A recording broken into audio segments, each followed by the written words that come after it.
एक शहर में एक परिवार रहता था। उस परिवार में 2 भाई थे। एक का नाम मनोज था और दूसरे का नाम राजीव था। दोनों ही भाई शादीशुदा थे और उन दोनों की अपनी अपनी टायर पंचर की दुकान थी। मनोज की टायर पंचर की दुकान बहुत अच्छी चलती थी। एक दिन मनोज की बीवी रीना सीढ़ियों से गिरकर मर जाती है। मनोज को उसके मरने का बहुत दुख था, क्योंकि उसकी एक बेटी प्रिया भी थी। प्रिया अभी स्कूल में ही पढ़ती थी। मनोज को उसकी बहुत चिंता थी कि अब प्रिया बिन माँ की कैसे रहेगी। दूसरी ओर मनोज का भाई राजीव उसकी दुकान को अच्छा चलता देख उससे बहुत जलता था। राजीव की दुकान बिल्कुल भी अच्छी नहीं चलती थी। राजीव खुद भी अच्छा इंसान नहीं था। वो हमेशा शराब के नशे में धुत रहता था। उसकी बीवी भी उससे बहुत नाराज थी। मनोज की ऐसी हालत को देखकर राजीव को बहुत खुशी हो रही थी। राजीव इस खुशी का जश्न मनाने के लिए घर में शराब लेकर आ जाता है। हे भगवान, मैं तो तंग आ गई इस शराबी पति से। राजीव, तुम्हें जरा भी दुख नहीं? मनोज भाई की बीवी का देहांत हो गया। वो इतने दुखी हैं, प्रिया को लेकर कितनी चिंता में है, और तुम हो कि यहाँ बैठकर शराब पी रहे हो। शर्म नहीं आती तुम्हें? अरे तू चुप कर। अच्छा हुआ जो कुछ तो दुख मिला उसे। बड़ा दुकान के पैसे से मजे उड़ा रहा था। अब आएगी ना अकल। और जश्न तो बनाना बनता है। उस तरफ मनोज की दुकान और तरक्की करने लगी। हे भगवान, तेरा लाख लाख शुक्र है। मैं प्रिया को माँ का प्यार तो नहीं दे सकता, पर उसकी जिंदगी की हर ख्वाहिश पूरी करूँगा। राजीव मनोज की दुकान को देखकर बहुत जलता है। कोई भी उसके पास अपनी गाड़ी ठीक कराने नहीं आता था। राजीव की जलन अब हर दिन बढ़ती जा रही थी। एक रात राजीव शराब के नशे में बहुत धुत होता है।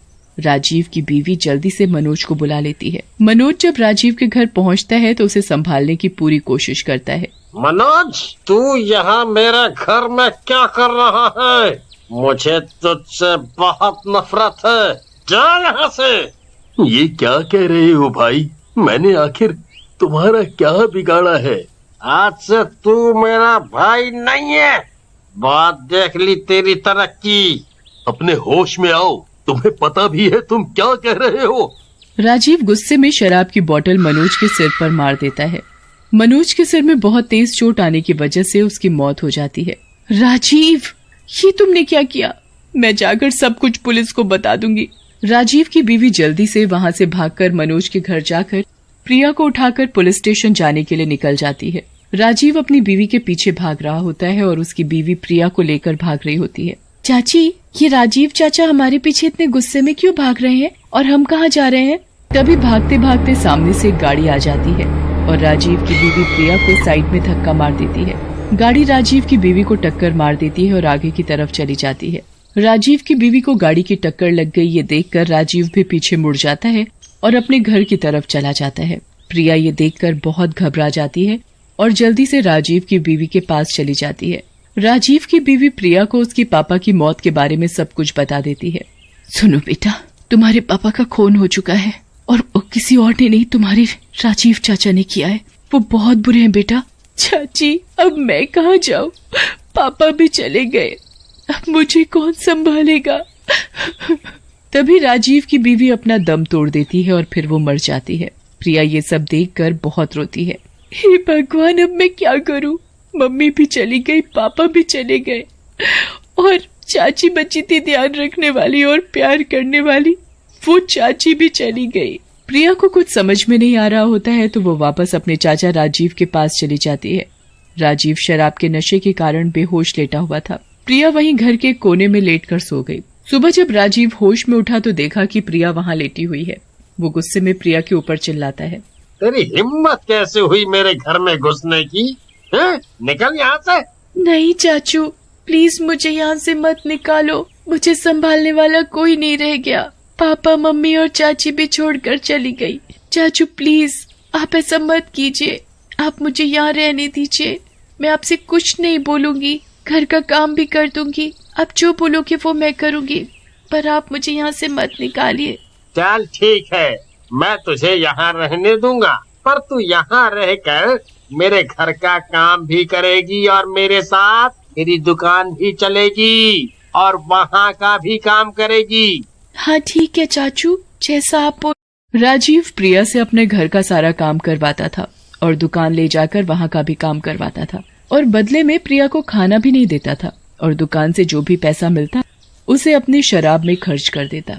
प्रिया के ऊपर ये अत्याचार जारी रहा और वो ये सब सहते सहते 22 साल की हो गई। राजीव को प्रिया को बड़ा होते देख बहुत चिंता होती है कि अब प्रिया की शादी के लिए पैसा खर्च करना पड़ेगा, इसीलिए राजीव उसे घर से निकाल देता है। प्रिया को कुछ समझ नहीं आता कि वो कहाँ जाए। फिर भटकते भटकते वो एक खाली जगह पर बैठकर सोचने लगती है। फिर प्रिया को याद आता है कि जिस जगह वो अपने पापा के साथ रहती थी वो घर अभी भी खाली है, तो प्रिया रहने के लिए वहाँ वापस चली जाती है। चलो शुक्र है भगवान का कि घर तो मिल गया, पर खाने पीने का गुजारा कैसे होगा, अब मैं क्या करूं? तभी प्रिया को एक उपाय सूझता है। पापा की टायर पंचर की दुकान, वो दुकान अब मैं ही खोलकर चलाती हूँ, क्या पता अगर कुछ पैसे कमा लूं तो उसी से गुजारा हो जाए। तब प्रिया अपने पापा मनोज की दुकान खोलकर बैठ जाती है, पर अफसोस कोई ग्राहक उसकी दुकान पर नहीं आता था, और तो और उसकी दुकान उसके राजीव चाचा की दुकान के साथ में ही थी। प्रिया का गुजारा करना बहुत मुश्किल हो रहा था, उसको सहारा देने वाला और कोई नहीं बचा था। एक रात को प्रिया घर के बाहर दरवाजे पर बैठकर रो रही होती है।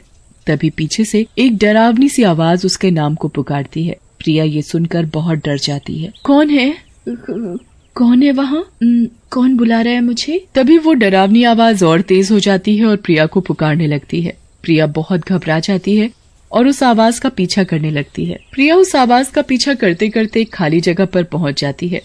तभी प्रिया को महसूस होता है कि कोई उसके पीछे खड़ा हुआ है। प्रिया के दिल की धड़कनें तेज होने लगती हैं और वो पीछे मुड़ती है तो देखती है कि एक डरावनी चुड़ैल, जिसके हाथों के नाखून बड़े बड़े और नुकीले थे और जिसके बाल बिखरे बिखरे थे और उसकी आंखें लाल लाल थी, वो उसके ठीक पीछे खड़ी है और उसका नाम पुकार रही है। प्रिया बहुत डर जाती है और वहां से भागने की कोशिश करती है, पर तभी वो चुड़ैल प्रिया को रोक लेती है। रुको प्रिया, मुझे तुम्हें कुछ जरूरी बात बतानी है। प्रिया चुड़ैल की प्यारी आवाज सुनकर रुक जाती है। तुम्हारी आवाज मुझे जानी पहचानी सी लग रही है, तुम कौन हो? क्या बताना चाहती हो मुझे? बेटी प्रिया, मैं तुम्हारी चाची हूँ। मेरी आत्मा मेरे शरीर से निकलकर एक चुड़ैल बन गई और मैं यहाँ तुम्हारे लिए आई हूँ, तुम्हारी मदद करने आई हूँ। तभी प्रिया बहुत खुश हो जाती है और उस चुड़ैल को गले लगा लेती है। चाची शुक्र है तुम आ गई, तुमको पता है यहाँ मेरे साथ क्या हो रहा है? बेटा मुझे सब पता है, तुम शांत हो जाओ। मैंने देखा कैसे राजीव तुम पर अत्याचार कर रहा है, कैसे तुमसे घर का और दुकान का सारा काम करवाता है। तुम चिंता मत करो, मैं तुम्हारी मदद करने और राजीव को सबक सिखाने के लिए वापस आई हूँ।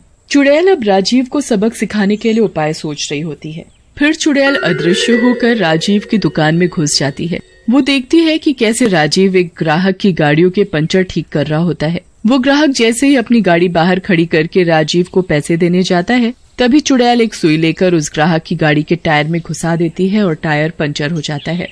ग्राहक जब पैसे देकर वापस आकर गाड़ी में बैठकर उसे चलाता है तो वो देखता है कि गाड़ी फिर नहीं चल रही है। फिर वो गाड़ी के टायर चेक करता है तो वो देखता है कि गाड़ी का टायर तो अब भी पंचर है। वो ग्राहक गुस्से में आकर राजीव के पास जाता है और उससे लड़ने लगता है। ग्राहक अपने पैसे उससे वापस मांग कर आ जाता है।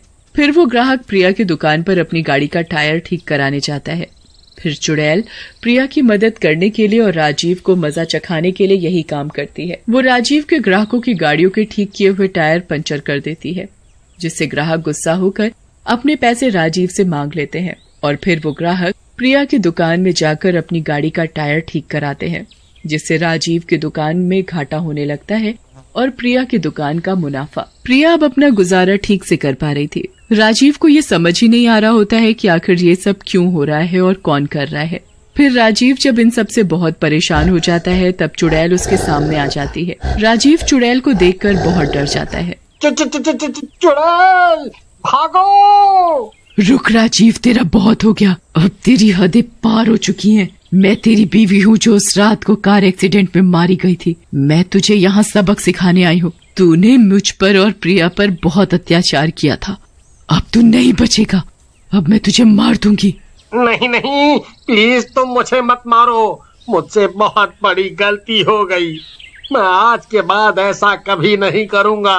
मुझे माफ कर दो, मुझे मत मारो, मुझे मत मारो। अब मैं तुझे तभी छोड़ूंगी जब तू मुझसे वादा करेगा कि तू अब प्रिया का ध्यान रखेगा और उसकी शादी खुशी खुशी एक अच्छे लड़के से कराएगा। हाँ हाँ, मैं वादा करता हूँ, उसे मैं अपनी बेटी की तरह संभालूंगा। फिर चुड़ैल वहाँ से गायब हो जाती है।